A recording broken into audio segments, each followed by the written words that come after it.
So let's start with wrist motion. And I also ask you to look through it just to understand yourself at your best through reading the textbook and watching the videos about the concept of two-dimensional and three-dimensional movement. So I'm gonna ask some questions as well, and obviously if you have questions, you're welcome to ask them as well. How do you execute two-dimensional movement? What do you do? What are important to remember when you make that wrist movement right or left? I would say there may be 2 or 3 main principles there. Well, the first principle is to keep your hand relaxed. The second principle... That's so important. The second, I think, it's if you do this movement, do this horizontal, not diagonal. So it must be 2D. Okay, that's true. Yes, yes. What else? And next, maybe it... What about elbow? Elbow, it's about elbow. Now we're talking about wrists. Yes, exactly. Elbow. And we will talk about in the next lesson about elbow and intonation, how to move elbow, but for now, are we moving elbow or not? When we stay in the current position, our elbow stays in place. Mm-hmm. So, why is that? Why do we need to learn? Why do we need to consciously separate wrist from elbow, which usually we don't do, at least at this stage? I think that's because these movements have their specific goal. Mm-hmm. When we do elbow, it's nothing to do with sound imagination. It's more like with changing your position around in front of the piano, mm-hmm. so to reach other octaves. Mm-hmm. But when we do these wrist movements, we represent by this movement the sound movement.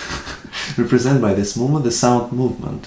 And this sound movement, by the way, not so easy to grasp for me at the first time. Yeah, we'll talk about that. We will talk about that. But I think I got it. Finally, I found it. Yes, and hopefully you will clarify even more the more we go today. But I think I would like to mention that the reason why we want to keep our elbow in place in the first time we making exercise with the wrist is to make sure that we're not moving our elbow instead of wrist. Because it's so common. Like most of the time we have problems and tension in the wrist because our wrist is not really breathing. Our wrist is not taught how to move and how to feel and how to have this inner motion. Yeah. So it's important to make sure that when you learn in the first time you learn this horizontal left-right movement, you're not doing it with your elbow, which basically your wrist, yeah, it is moving, but actually it's not. It's because your elbow moving, to feel that. But I think at the same time, with this moment, there is one danger, I think. Mm-hmm. When we just consciously try to fix our elbow, mm-hmm. we may freeze.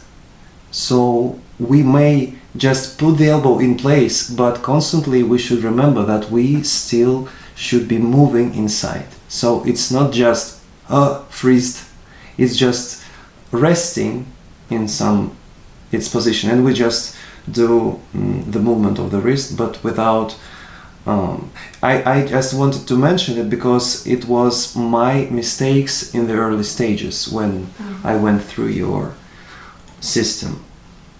So, and I think it's important to notice about this. It is very important, and in fact, that state what we're talking about, it should last for maybe 1 day. To just let yourself to feel the difference between wrist and elbow. You should not in any way to just like continue that way. But with this exercise, what we also learn not to move elbow and to move elbow.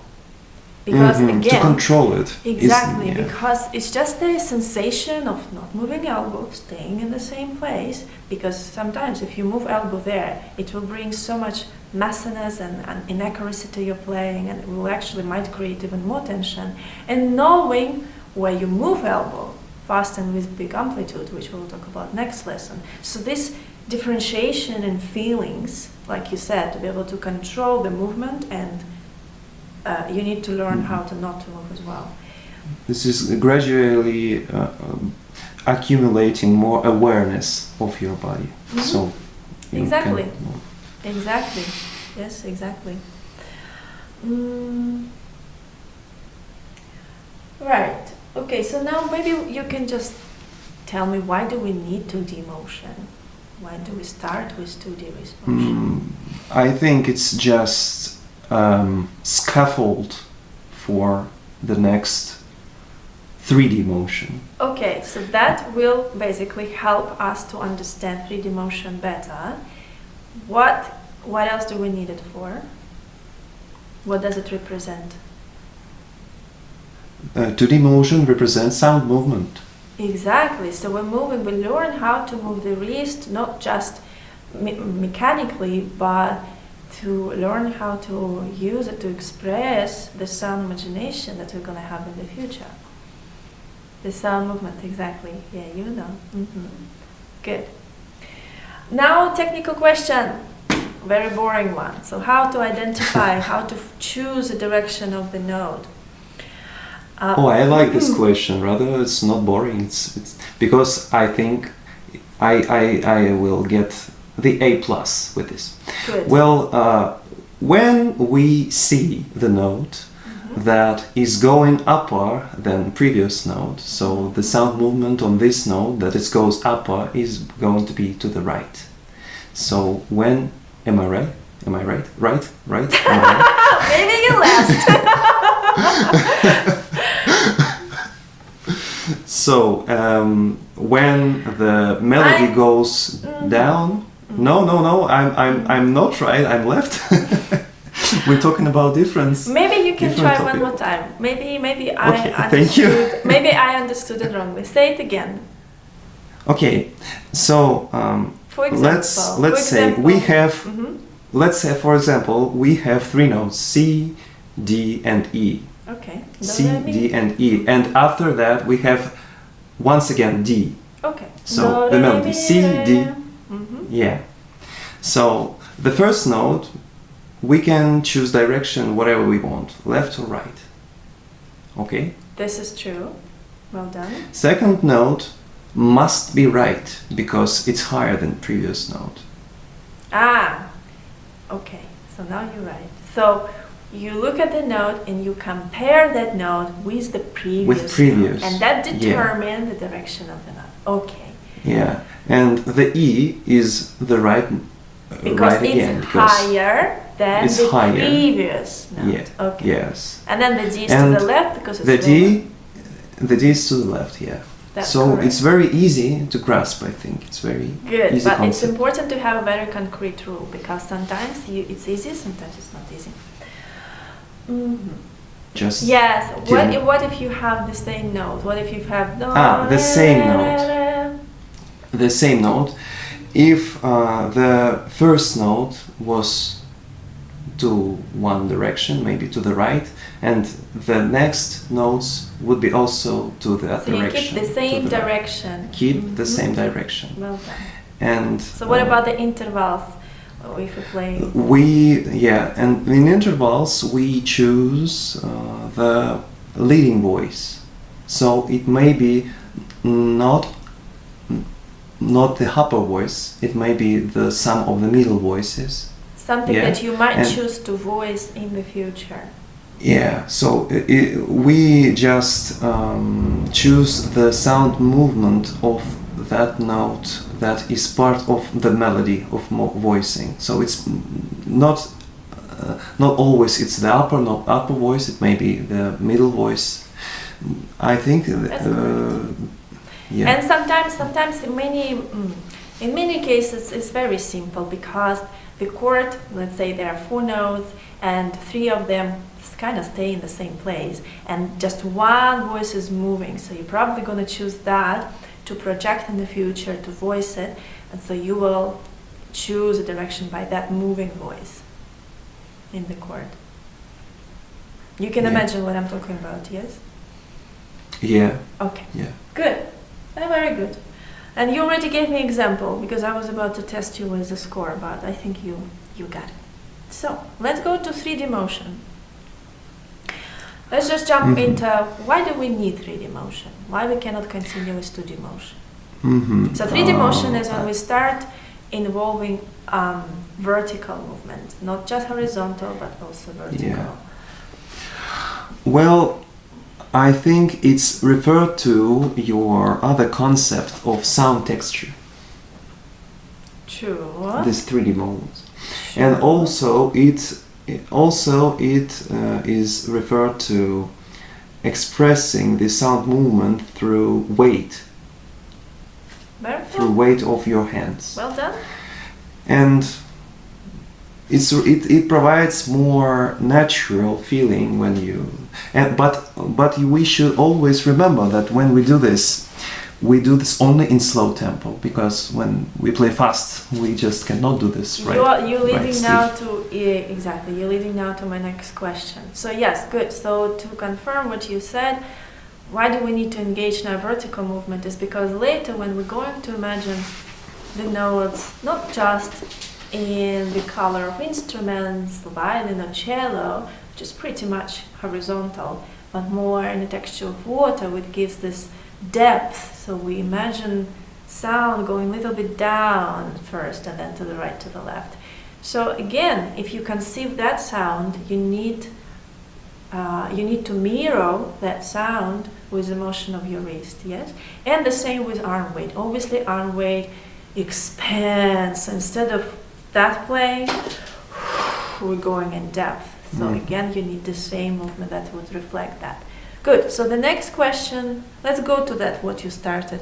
So how, in 3 steps, how this amplitude of rolls and swings would change according to the tempo, maybe? It's flattened. Exactly. So when we play very slow, the rolls and the swings should be in a very... It's wide. It's bigger. Bigger, right. And so when we go faster, flattened, now tell me exactly in which way. Okay, so instead of circle motion becomes more elliptical. Instead of good big swing, it becomes more like a content smile, right? Okay, yes. Yeah. All right, but what do you need to notice with your wrist relating to the keyboard? Remember, it's very important. So when we're gonna, this is in slow tempo, the wrist go this way. When we go faster, the wrist should go not lower than a surface. Than the surface of the keys. Yes. And this is, the elliptical should be here rather than there. Very good. When we play very, very fast, we can not even notice that some movements is going exactly there. So that actually, it's not only even fast. When we get the final result with everything that we're going to include, when we, let's say, perform, even if I play slow music, maybe you notice that I'm not moving my hand, that much.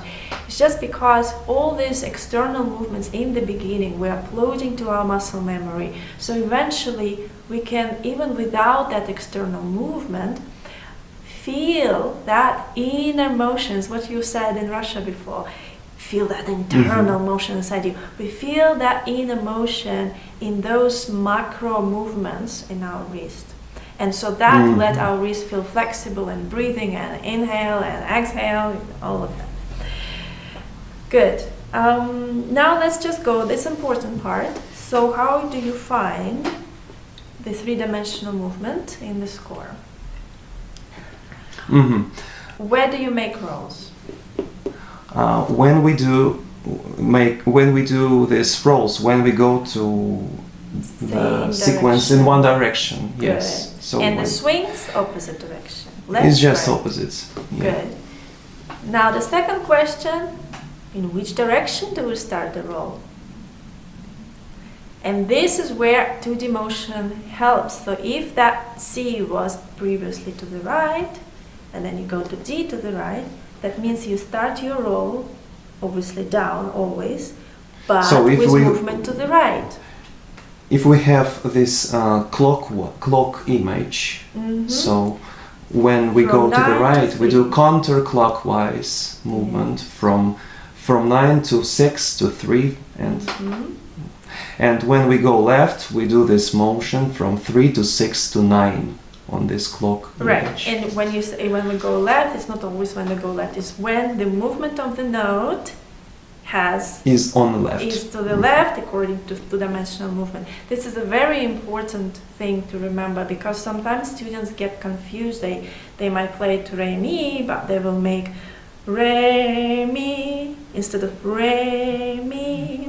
Yeah, I know this So problem. it's My connection student important. did this too. All right.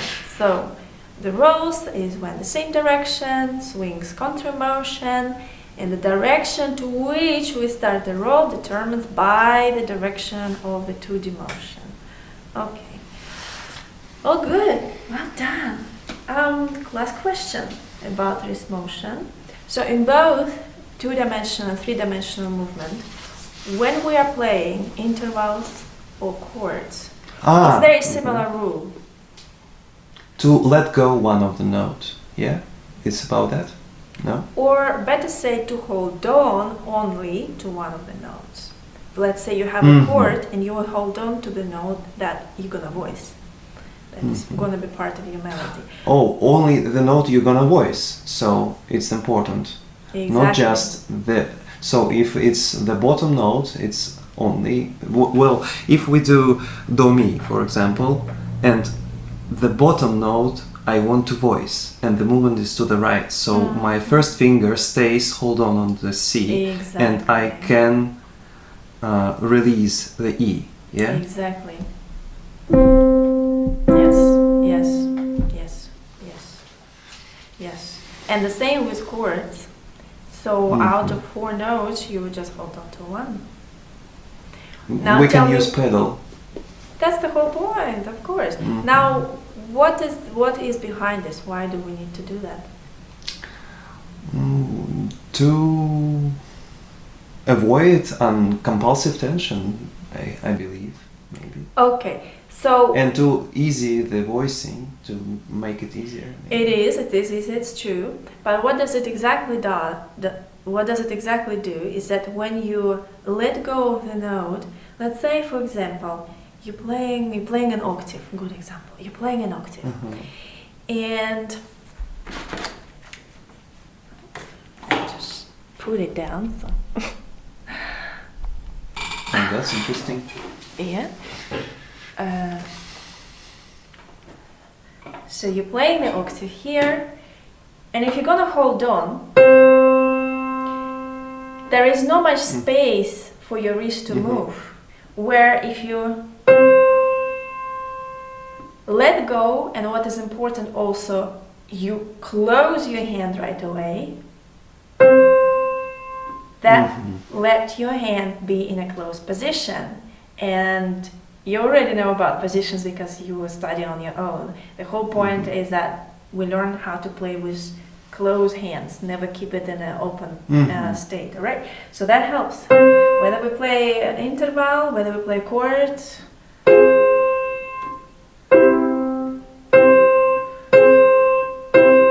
we close the hand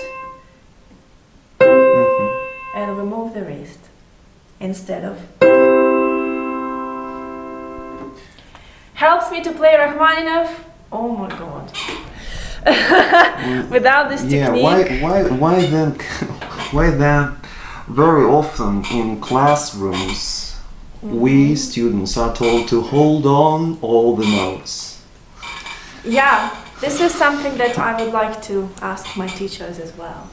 And I would like to tell them, you ruined my hands by telling me that. So yeah, no, you should not, please. Thank you. Yeah. I will stick to this point. All right, so this is good. So your homework, let me give you your homework. So it's going to be wrist motion practice. So you want to follow that video. It's a page 34. And you want to follow the video and practice together with me those 4 bars initially. And when you learn and you repeat every step after me, then you're going to continue with other 4 bars. Remember, we only practice 4 bars at a time. And I believe with number 1 in Schaefer. So what is important to mention here is that you need to play very slow, 1 note a second. Also another thing, which also nice to cover, that when we introduce 3D motion, actually here you can allow your elbow to move a little bit more freely. Yes, that's important to remember. And when you are going to have long notes, okay, well, I say 1 note a minute, but it's like sometimes you will have a longer note, you know, let's say you have a whole note in the right hand and half notes in the left hand. So your right hand is waiting, yes?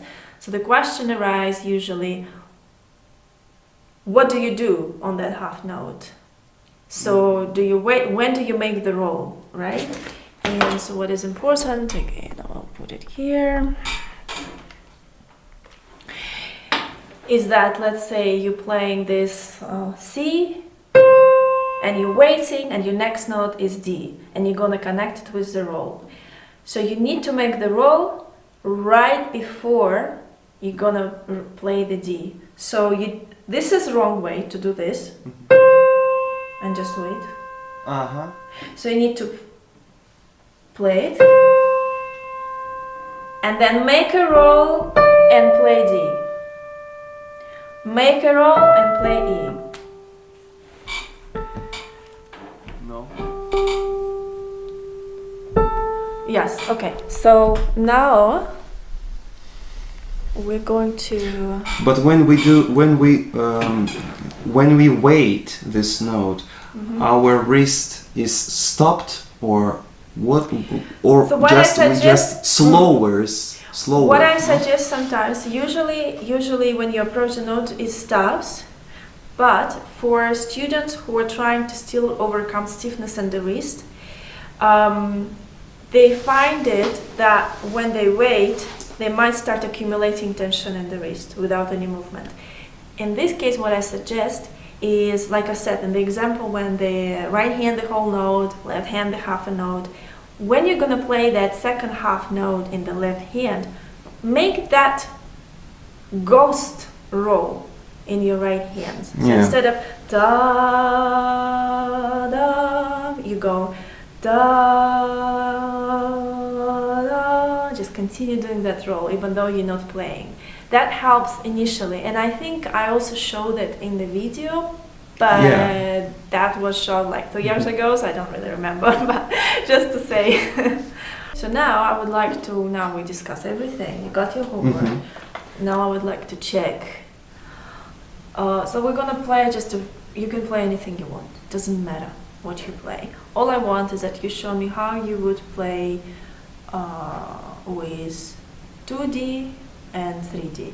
If you want, you can open Schaefer and just jump right there. If you need something to play by score, or you can just play anything you want on the keyboard. Are we doing 2D motion or 3D motion? I would like to just check 2D first. So remember why I chose Schaefer, that everything here you play in one position, so it's perfect for learning how to not move elbow in 2D motion. Okay.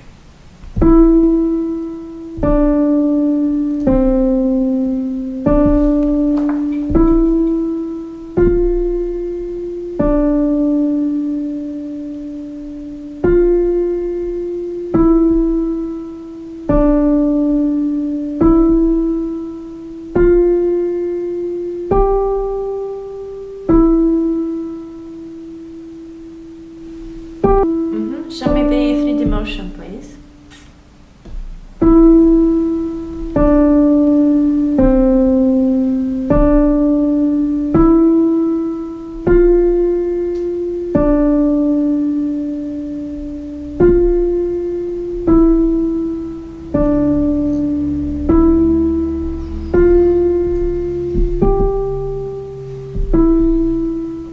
I love it. Show me the left hand. This is so very good. Well done. So.